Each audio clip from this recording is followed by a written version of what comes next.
मेरी शादी के कुछ ही महीने बाद मेरे पति की मौत हो गई थी। मैं बहुत सुंदर थी, इसलिए मेरी सास ने मेरी शादी अपने छोटे बेटे से करवा दी। मैं अपने देवर के कमरे में जाने से घबरा रही थी। मुझे लगता था कि वह बच्चा है। मेरा उसके साथ रिश्ता जबरदस्ती करवा दिया था। फिर मैंने सोचा कि उसके कमरे में जाकर करना ही क्या है, क्योंकि वह बच्चा है।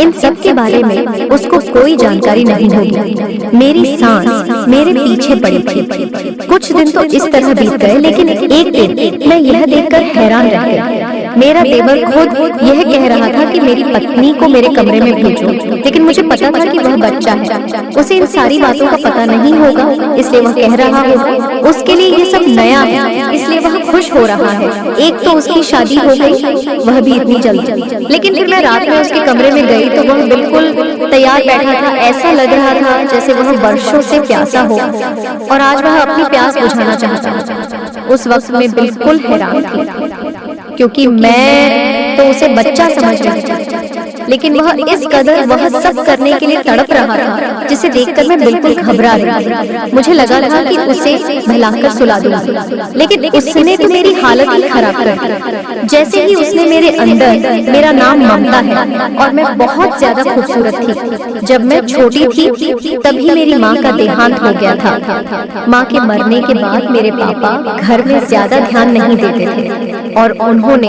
कुछ ही महीनों के बाद दूसरी शादी कर ली। मेरे पापा की दूसरी पत्नी, जिसे मैं पति हूँ, मैं अपनी सौतेली माँ कहती, घर में आ गई। शुरू में तो उन्होंने मेरे साथ बहुत अच्छा व्यवहार किया, लेकिन धीरे धीरे उनका असली चेहरा सामने आने लगा।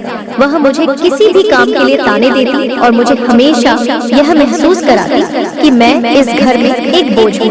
पापा भी अब ज्यादातर समय अपने काम में व्यस्त रहते थे और घर की तरफ कम ही ध्यान देते थे। उन्हें यह महसूस ही नहीं हुआ कि उनके जाने के बाद मेरी जिंदगी कितनी बदल गई थी। सौतेली माँ ने मुझे घर के सारे कामों में लगा दिया और मेरी पढ़ाई का भी कोई ख्याल नहीं रखा। मुझे स्कूल जाने का मौका तो मिल जाता था, लेकिन घर लौटने के बाद मुझे सारे काम करने पड़ते थे। मैं अपनी माँ को बहुत याद करती थी। मुझे लगता था कि अगर माँ होती तो सब कुछ कितना अलग होता। मेरी जिंदगी में बस एक ही खुशी थी, मेरी पढ़ाई।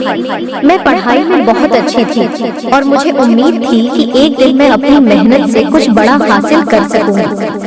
लेकिन मेरी सौतेली माँ मुझे हमेशा पढ़ाई से दूर रखने की कोशिश करती थी। वह कहती थी कि लड़कियों को ज्यादा पढ़ने की जरूरत नहीं होती। एक दिन जब मैं स्कूल से घर लौटी तो मैंने देखा कि घर में कुछ मेहमान आए हुए थे। मेरी सौतेली माँ ने मुझे उनके सामने परोसने के लिए कहा। मैं उन्हें देखकर घबरा गई, क्योंकि वे सभी मुझे घूर रहे थे। उन लोगों में से एक आदमी ने मेरी सौतेली माँ से कहा, यह लड़की बहुत खूबसूरत है। मेरी सौतेली माँ ने मुस्कुराते हुए कहा, हाँ, ममता बहुत सुंदर है। फिर उसने मुझे वहाँ से चले जाने का इशारा किया। मुझे उनका यह बर्ताव बहुत अजीब लगा, लेकिन मैंने कुछ नहीं कहा।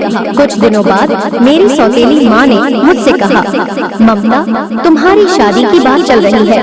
ये सुनकर मैं तो हैरान रह गई। मुझे लगा कि वह मजाक कर रहे हैं, लेकिन वह बोली कि तुम शादी की तैयारी शुरू कर दो, अगले ही महीने तुम्हारी शादी हो जाएगी। यह सुनकर मैं अंदर से बहुत खुश थी, क्योंकि मेरी जिंदगी का एक नया मोड़ आने वाला था। मैंने तो अपने दिल से यह बात निकाल ही दी थी कि मेरी भी शादी होगी। मुझे तो यही लग रहा था कि मेरी सौतेली माँ कभी मेरी शादी नहीं कर पाएंगे। लेकिन जब मेरी शादी होने जा रही थी तो मैं खुशी खुशी अपनी शादी की तैयारी करने में लग गई। शादी से पहले मैंने अपने पति को देखा भी नहीं था और शादी वाले दिन भी शादी की तैयारियां जोरों पर थी। घर में एक नई रौनक छा गई थी। मैं खुद को तैयार करने और शादी के सपने देखने में मग्न थी। मेरी सौतेली माँ ने भी मेरे लिए बहुत सारे अच्छे कपड़े और गहने लाकर दिए। मुझे यह सब देखकर बहुत अच्छा लगा। मेरे पापा भी इस बार थोड़े से बदल गए थे। वे मेरे लिए खुश थे और उन्होंने मेरी शादी के लिए हर संभव कोशिश की। उन्होंने कहा, ममता तुम्हारी खुशी में ही मेरी खुशी है। शादी का दिन आ गया। मैं दुल्हन के लिबास में सजकर तैयार हुई। मेरी सहेलियां भी मेरी मदद कर रही थी। मुझे अपनी किस्मत पर यकीन नहीं हो रहा था। मैं शर्म और लिहाज की वजह से अपने पति को देख नहीं पाई थी। मेरे ससुराल में मेरे पति के साथ उनकी माँ और उनका एक 15 साल का छोटा भाई रहता था। मेरी सुहाग रात वाले दिन जब मैं अपने कमरे में बैठी थी, तब मैंने पहली बार अपने पति को नजर भर के देखा था। वह बहुत अच्छे थे। उन्होंने पहले दिन से ही मेरे साथ बहुत प्यार और सम्मान के साथ बात किया। उन्होंने बताया कि उनका छोटा भाई उनके जान से बढ़कर है, क्योंकि जब वह 3 साल का था तभी उनके पापा का देहांत हो गया था। उस दिन से उन्होंने अपने छोटे भाई को बहुत लाड प्यार से पाला था। पापा के जाने के बाद मेरे पति ने ही अपने छोटे भाई के लिए पिता की जगह ले ली और बचपन से ही उसे अपने साथ सुलाया करता था। मेरे पति मोहन ने कहा कि उनके भाई का नाम सूरज है। वह बोले कि तुम हमेशा उसका ख्याल रखना। मैंने कहा कि आप बिल्कुल भी चिंता ना करें, वह मेरे लिए भी छोटे भाई की तरह ही है। उसके बाद मेरी शादी की पहली रात बहुत अच्छे से गुजर गई। मुझे ऐसा लगता था जैसे मेरी जिंदगी भी अच्छे से गुजर जाएगी। सुबह कमरे में मेरी सांस आई और उन्होंने मेरी पहली रात को लेकर मुझसे कुछ अजीब से सवाल किए, जिसे सुनकर मैं शर्म से पानी पानी हुई जा रही थी। मैं सोचने लगी कि औरतें इस तरह की हरकतें क्यों करती हैं। उसके बाद मैं अपने देवर के पास थोड़ी देर के लिए बैठ गई। थोड़ी ही देर बाद मेरी सास कमरे में आई और बोली कि अच्छे से तैयार हो जाओ, क्योंकि मुंह दिखाई की रस्म शुरू हो जाएगी। हमारे बहुत सारे रिश्तेदार तुम्हें देखने आए हैं, इसलिए बहुत अच्छे से तैयार होना। वह लोग जो भी पैसे तुम्हें देंगे बाद में वो मुझे दे देना। मैंने कहा ठीक है।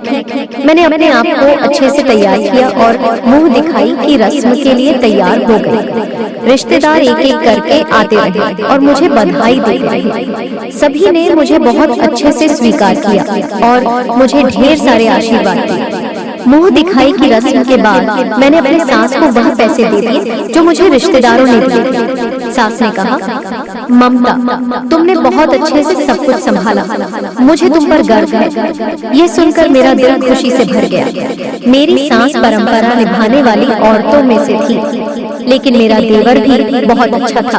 पहले तो वह मेरे साथ हंसी मजाक करता रहा, फिर उसने मुझसे अजीबोगरीब सवाल करने शुरू कर दिए। वह मुझसे बोला, भाभी, आप और भैया इस कमरे में क्या कर रहे थे? मैंने कहा कि हम लोग बातें कर रहे थे। फिर वह बोला कि आप लोग तो जल्दी सो गए थे, आपके कमरे की लाइट बंद थी। मैंने देखा था। उसकी बातें सुनकर मैं हैरान रह गई। मैंने सोचा इसका मतलब यह हमारे कमरे के बाहर ही था। मुझे मन ही मन डर लगने लगा कि कहीं इसने हमारी बातें तो नहीं सुन ली। उसकी बात सुनकर मुझे बहुत शर्मिंदगी हो रही थी, लेकिन वह बहुत आराम से मुझसे बातें कर रहा था, जैसे उसे कोई फर्क ही नहीं पड़ता हो। मैंने सोचा कि मैं इससे कम ही बात करूं, लेकिन फिर वह कहने लगा, भाभी, आप कहाँ सोती हैं और भैया कहाँ सोते हैं? उसकी बात सुनकर मुझे समझ ही नहीं आ रहा था कि मैं क्या जवाब दूं। फिर वह पूछने लगा, क्या आप दोनों एक साथ सोते हैं? यह सुनकर मुझे बहुत शर्म आने लगी। जैसे तैसे मैंने उसकी बातों को टाल दिया। फिर शाम को मैंने यह सारी बातें अपने पति को बताई कि मेरा देवर मुझसे कैसे कैसे सवाल पूछ रहा था। मैंने कहा कि यह बहुत अजीब बात है, इतने छोटे बच्चे के दिमाग में इतने सारे सवाल, वो भी इस तरह के आखिर कैसे आए? मेरी बात सुनकर मेरे पति बोले, मैंने तुम्हें उसका ख्याल रखने के लिए कहा था, लेकिन तुम तो पहले दिन से ही उसकी मुझसे शिकायतें करने लगी हो। मैंने कहा कि मैं उसकी शिकायत नहीं कर रही, लेकिन इतनी सी उम्र के बच्चे के दिमाग में इस तरह के सवाल नहीं होने चाहिए। मोहन बोले, इस उम्र में बच्चों को कई चीजों को लेकर जिज्ञासा होती है, इसीलिए वह इस तरह के सवाल पूछते हैं। मेरे पति मुझसे कहने लगे, देखो ममता, मेरा भाई बहुत ज्यादा मासूम है। उसकी कमजोरी, उसकी गलतियां तलाश करने की जगह उसे सुधारने का सोचना चाहिए। तुम्हें वह बेचारा तुम्हारे आगे पीछे फिरता है। भाभी भाभी कहते उसका मुंह नहीं थकता, और तुम हो कि उसके लिए इस तरह की बात सोच रही हो। मोहन की बात सुनकर मैं तो हैरान थी कि मेरे पति क्या वह वाकई अपने भाई के लिए बहुत ज्यादा ही इमोशनल थे। ये बात समझने में मुझे ज्यादा देर नहीं लगी। अगर मुझे अपने पति को खुश रखना है तो उनके सामने उनके भाई की कोई भी बुराई नहीं करनी चाहिए, नहीं तो उन्हें बुरा लग जाएगा। उसके बाद मैंने ऐसा कुछ भी नहीं किया जिससे कि मेरे पति को बुरा लगे। अभी हमारी शादी को 15 दिन ही हुआ था। मेरे पति रोमांटिक किस्म के इंसान थे, उन्हें मुझ में बहुत ज्यादा दिलचस्पी थी, जिसकी वजह से वह मुझे छोड़ते ही नहीं थे। एक दिन तो सुबह से ही मेरी सांस मुझे आवाज दे रही थी, लेकिन मेरे पति मुझे अपने पास से उठने ही नहीं दिए। वह कहने लगे कि मुझसे अच्छी अच्छी बातें करो, मेरी आंखों में देखो। क्या तुम्हें कभी रोमांस महसूस नहीं होता, जैसे फिल्मों में हीरो हीरोइन एक दूसरे के साथ बैठकर बातें करते हैं, वैसे ही मेरे पास बैठी रोमांस करो। मैंने कहा कि आपकी माँ मुझे बुला रही है, शायद कोई काम होगा, क्योंकि सुबह हुए बहुत वक्त हो चुका था, लेकिन मेरे पति मुझे छोड़ ही नहीं रहे थे। मैंने कहा, आपकी माँ मुझे बुला रही है, शायद कोई काम होगा, सुबह हुए बहुत वक्त हो चुका है, लेकिन मेरे पति ने मुझे छोड़ ही नहीं रहे। मेरे पति ने फिर कहा, थोड़ी देर और बैठो, बातों में खो जाओ, मुझे तुम्हारी बातें बहुत पसंद आती हैं। मैंने अंततः समझाया, मोहन, माँ का बुलावा है, मुझे उनके पास जाना होगा। मोहन ने थोड़ी नाराजगी के साथ कहा, ठीक, लेकिन जल्दी आ। और फिर वही हुआ जिसका मुझे डर था। मुझे मेरी सांस डांटने लगी और मुझसे कहने लगी, तुमने तो आते ही मेरे बेटे को अपनी उंगलियों पर नचाना शुरू कर दिया है, तुम्हारे अलावा उसे अब कोई दिखाई ही नहीं देता। मैंने कहा कि ऐसा कुछ भी नहीं, अब वह खुद ही मुझे नहीं छोड़ देता होना।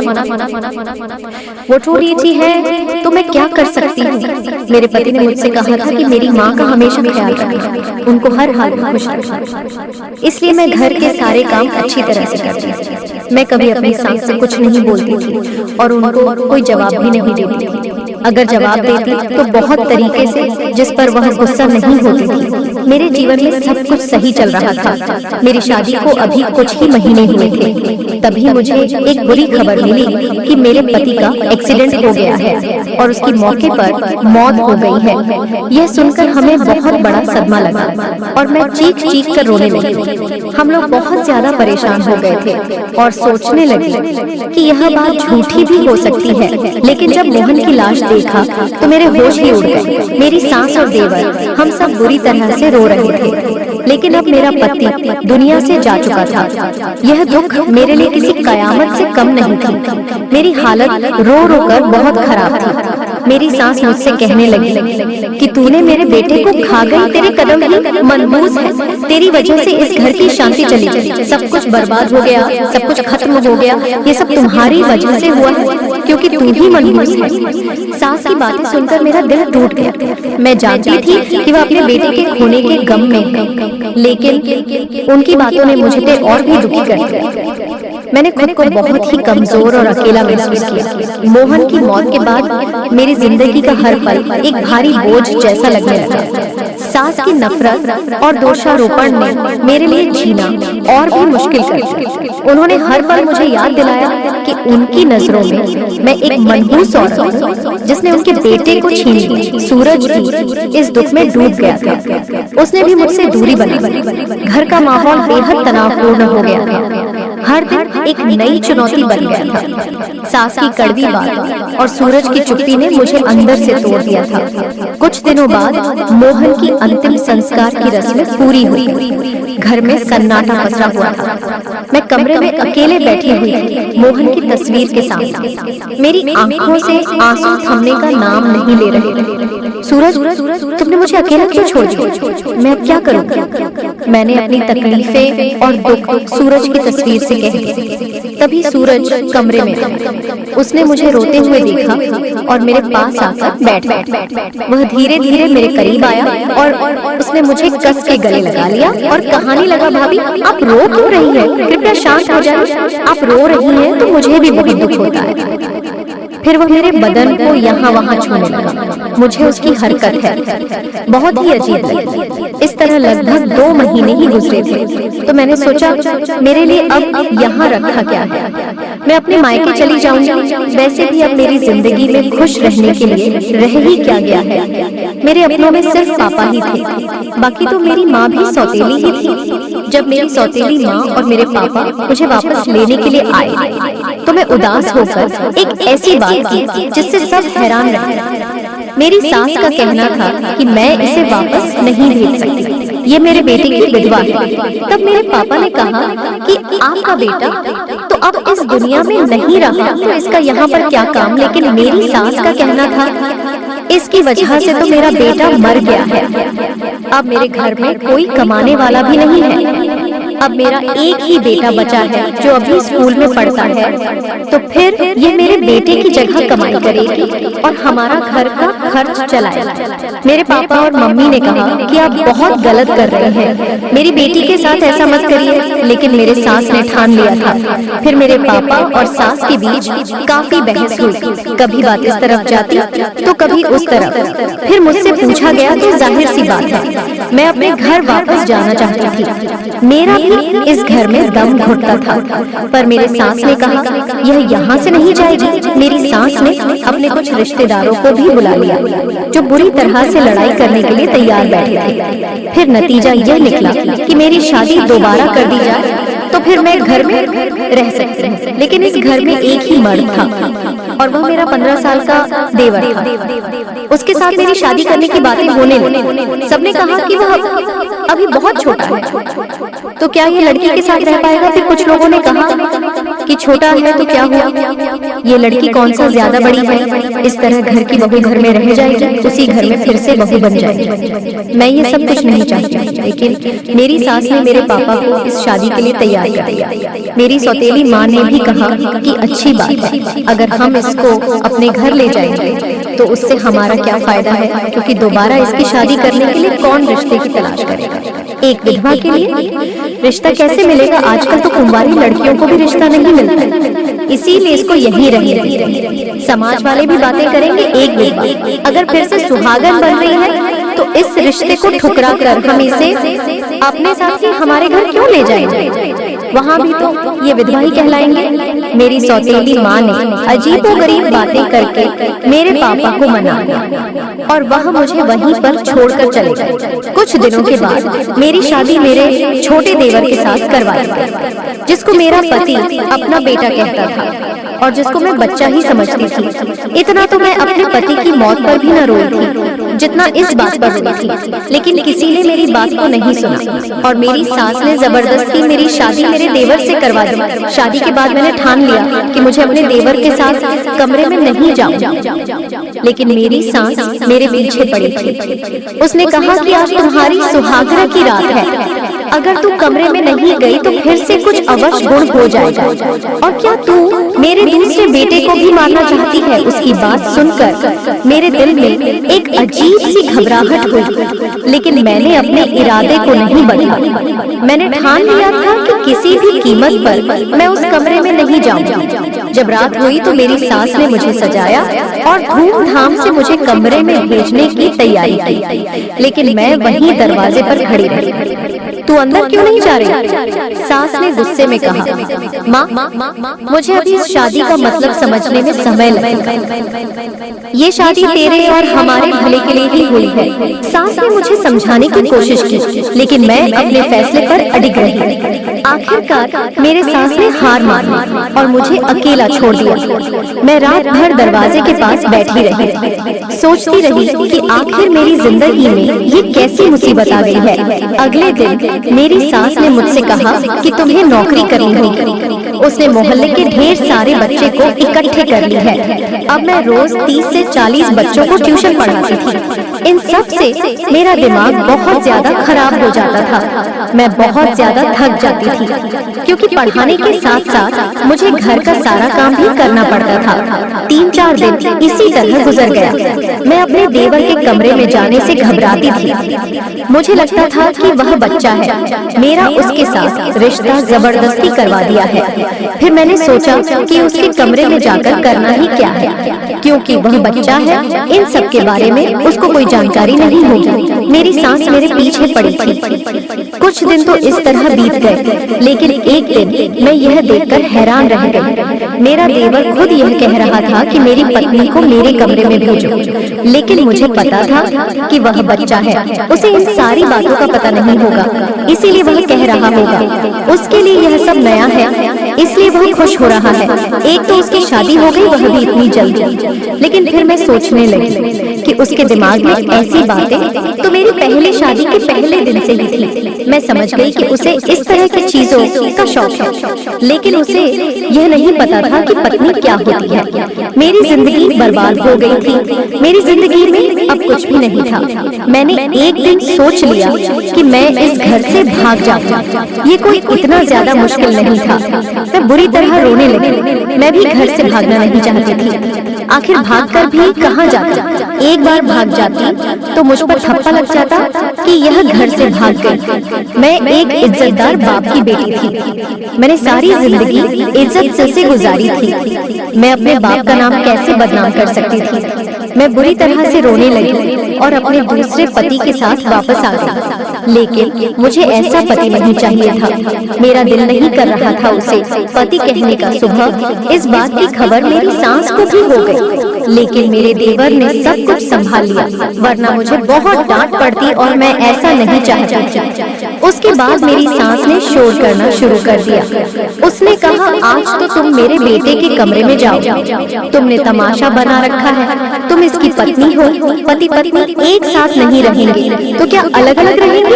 ये बात बिल्कुल भी अच्छी नहीं है। उसी रात मेरी सास ने मुझे जबरदस्ती फिर से दुल्हन बनाकर कमरे में भेज दिया। एक पल को मैंने सोचा कि मैं अंदर से कमरे को ताला लगा लूं, लेकिन मैं ऐसा नहीं कर पाई क्योंकि मेरी सास ने पहले ही दरवाजा खोल दिया था। थोड़ी देर बाद मेरा देवर कमरे में आ गया। मैंने सोचा वह तो बच्चा है, इसे डरा धमकाकर सुला दूंगी। मैं बेकार ही परेशान हो रही हूँ। इस तरह मेरी सांस भी खुश हो जाएगी और मैं भी खुश रहूंगी। ये बात किसी को क्या पता चलेगा कि कमरे के अंदर क्या हो रहा है? मैं हैरान होने लगी। ये ख्याल मुझे पहले क्यों नहीं आया? मेरा देवर जब कमरे में आया तो मुझसे बोला, तुम बहुत प्यारी लग रही हो। मैंने कहा, ठीक है, अब तुम सो जाओ। मैं मेकअप और ज्वेलरी उतारने लगी। फिर उसने कहा कि तुम बहुत अच्छी लग रही हो। मैंने कहा कि मैं अच्छी लगूं या बुरी, इससे तुम्हें कोई मतलब नहीं है। मैंने उसे डांटते हुए कहा, चुप करके सो जाओ। मैंने उसे ध्यान से देखा। उसकी आंखों में एक मासूमियत थी, लेकिन साथ ही एक अजीब सी चमक भी थी जो मुझे असहज कर रही थी। मैंने मन में सोचा कि उसे समझाना जरूरी है। देखो, मैंने कहा, हम दोनों के लिए यह स्थिति आसान नहीं है। मैं तुम्हारी भाभी थी और अब तुम्हारी पत्नी हूँ, लेकिन मैं चाहती हूँ कि हम इस रिश्ते को नाम का ही रखें। तुम्हें समझना होगा कि मेरे लिए यह बहुत मुश्किल है, लेकिन मेरा देवर मुझे ऐसी नजरों से देख रहा था जैसे किसी ने भी आज तक मुझे नहीं देखा था। मैंने कहा कि तुम ऐसे क्यों देख रहे हो? चुपचाप सो जाओ। मैं अभी भी उस पर रौब जमाने की कोशिश कर रही थी, जबकि अंदर से मुझे बहुत डर लग रहा था। थोड़ी देर के बाद उसने मेरा हाथ पकड़ा और मेरे मुंह पर थप्पड़ दे मारा। मैं हैरान रह गई। उसने कहा कि तुम्हें तमीज नहीं है, अपने पति से किस तरह बात करते हैं? तुम मुझ पर चिल्ला रही हो, बेवकूफ औरत। मैंने कहा कि तुम अभी जमीन से निकले नहीं हो और पति बनने के लिए रो रहे हो। तुम मेरे पति नहीं हो, तुम्हारी उम्र ही क्या है? उसने कहा कि तुम मुझे पहले ही दिन से पसंद आ गई थी। तुम्हें पता है, तुम्हें पाने के लिए मैंने क्या कुछ नहीं किया है। मुझे अपने बाप जैसे भाई को मारना पड़ा क्योंकि मैं तुम्हें पाना चाहता था। यह सुनकर मेरी रूह कांप गई। इसका मतलब मेरे पति को मारा गया था। मैंने भाई की गाड़ी के ब्रेक फेल कर दिए थे, जिसकी वजह से उनका एक्सीडेंट हो गया। सबने यही समझा कि उनके साथ हादसा हुआ है। यह सुनकर मेरे पैरों तले जमीन खिसक गई, जिसे मैं बच्चा समझ रही थी। उसने सोच समझकर प्लानिंग करके मेरे पति को मार डाला था और वह खुद मेरा पति बन खड़ा था। यह कोई मासूम बच्चा नहीं था, वह शैतान था जिसने अपने भाई को मार डाला था। इसका बड़ा भाई इससे एक बाप की तरह प्यार करता था। मुझे कुछ समझ नहीं आ रहा था। मैं वहाँ से भाग जाना चाहती थी, चीखना चिल्लाना चाहती थी, लेकिन इससे पहले कि मैं कुछ और करती, उसने मेरा हाथ पकड़कर मुझे अपनी तरफ खींच लिया और बेड पर गिरा दिया। वह मेरे साथ अपनी इच्छा पूरी करने की कोशिश करने लगा, लेकिन अब तो मुझे उसकी शक्ल से भी नफरत हो गई थी। मैंने उसे जोरदार धक्का दिया और कमरे से बाहर निकाला और चीखने चिल्लाने लगी। मैंने सारी हकीकत चिल्ला चिल्ला कर सबको बता दिया, लेकिन किसी ने मेरी बातों पर यकीन नहीं किया। मेरे देवर ने भी सबके सामने मुझे झूठा बना दिया। वह कहने लगा कि मैं उसे अपना पति नहीं मानती हूँ, इसीलिए मैं उस पर ऐसा इल्जाम लगा रही हूँ। मेरे पास अब कोई और रास्ता नहीं बचा था, इसीलिए मैंने खुदकुशी करने की कोशिश की, लेकिन इन लोगों ने भी खुदकुशी नहीं करने दी। लेकिन मैंने सोच लिया था कि मैं अपने पति के हत्यारे को हर हाल में सजा दिलाकर ही रहूंगी। कुछ ही दिनों बाद मुझे पता चला कि मैं प्रेग्नेंट हूँ। अब मैं अपने बच्चे के लिए जीना चाहती थी। मैंने चुपचाप अपने देवर के खिलाफ सबूत इकट्ठे करने शुरू कर दिए। मैंने अपने देवर की हरकतों पर नजर रखना शुरू कर दिया। उसने मुझे परेशान करना कम नहीं किया था, लेकिन अब मैंने उसकी हरकतों को सबूत के रूप में इकट्ठा करना शुरू किया। मैंने अपने मोबाइल से उसकी बातचीत रिकॉर्ड करना शुरू कर दिया। जब वह मुझसे मेरे पति की मौत के बारे में बात करता, तो मैं उसे बातों में उलझाकर और अधिक सबूत जुटाने की कोशिश करती। इस दौरान मैंने अपनी सहेलियों से भी मदद मांगी। एक दिन मेरी सहेली रमा ने कहा, तुम्हें पुलिस में रिपोर्ट करनी चाहिए, तुम्हारे पास अब पर्याप्त सबूत हैं। मैंने उसे सारी रिकॉर्डिंग और सबूत दिखाए और उसने मेरी मदद करने का वादा किया। मैंने साहस जुटाकर पुलिस स्टेशन जाकर रिपोर्ट दर्ज करवाई। पहले तो पुलिस ने मेरी बातों पर विश्वास नहीं किया, लेकिन जब मैंने सबूत दिखाए तो उन्होंने मेरी बातों को गंभीरता से लिया। पुलिस ने मेरे देवर को गिरफ्तार कर लिया और उससे पूछताछ की। ये लड़ाई आसान नहीं थी। मेरे देवर ने अपनी बेगुनाही के सारे सबूत पेश करने की कोशिश की, लेकिन मेरी रिकॉर्डिंग और सबूतों के सामने उसकी हर कोशिश नाकाम रही। मेरे सास ससुर और परिवार के बाकी सदस्य भी मेरे खिलाफ हो गए। उन्होंने मुझे परिवार का दुश्मन कहा और घर से बाहर निकालने की धमकी दी। लेकिन अब मैंने ठान लिया था कि मुझे न्याय पाना है, चाहे कुछ भी हो जाए। अंत में न्यायालय ने मेरे देवर को दोषी ठहराया और उसे सख्त सजा दी। मेरी लड़ाई ने मुझे और भी मजबूत बना दिया। मैंने साबित कर दिया कि सत्य की जीत होती है, चाहे रास्ता कितना ही कठिन क्यों न हो। इस सब के बाद मैंने एक नई शुरुआत करने का फैसला किया। मैंने एक नया घर लिया और अपने बच्चे के साथ नई जिंदगी शुरू की। अब मेरा बच्चा ही मेरी ताकत और प्रेरणा था। मैंने अपने अनुभवों से सीखा कि चाहे हालात कितने भी मुश्किल क्यों न हो, हमें हिम्मत नहीं हारनी चाहिए और अपने अधिकारों के लिए लड़ना चाहिए। मैंने अपनी जिंदगी की ऐसी कल्पना कभी भी नहीं कि मैं अपने पहले पति को आज भी बहुत याद करती। काश कि आज वह जिंदा होते कहते हैं कि अपने कर्मों का भुगतान यही करना पड़ता है। मेरा देवर जिसने मेरा सुहाग उजाड़ दिया, वह कैसे बच सकता था? उसे तो सजा मिलनी ही थी, इसलिए आज वह अपने कर्मों की सजा भुगत रहा है। दोस्तों, ये कहानी आपको कैसी लगी हमें कमेंट में जरूर बताएं। यदि आपने अभी तक हमारा चैनल सब्सक्राइब नहीं किया है तो चैनल को सब्सक्राइब करके बेल आइकन को जरूर दबाएं। धन्यवाद।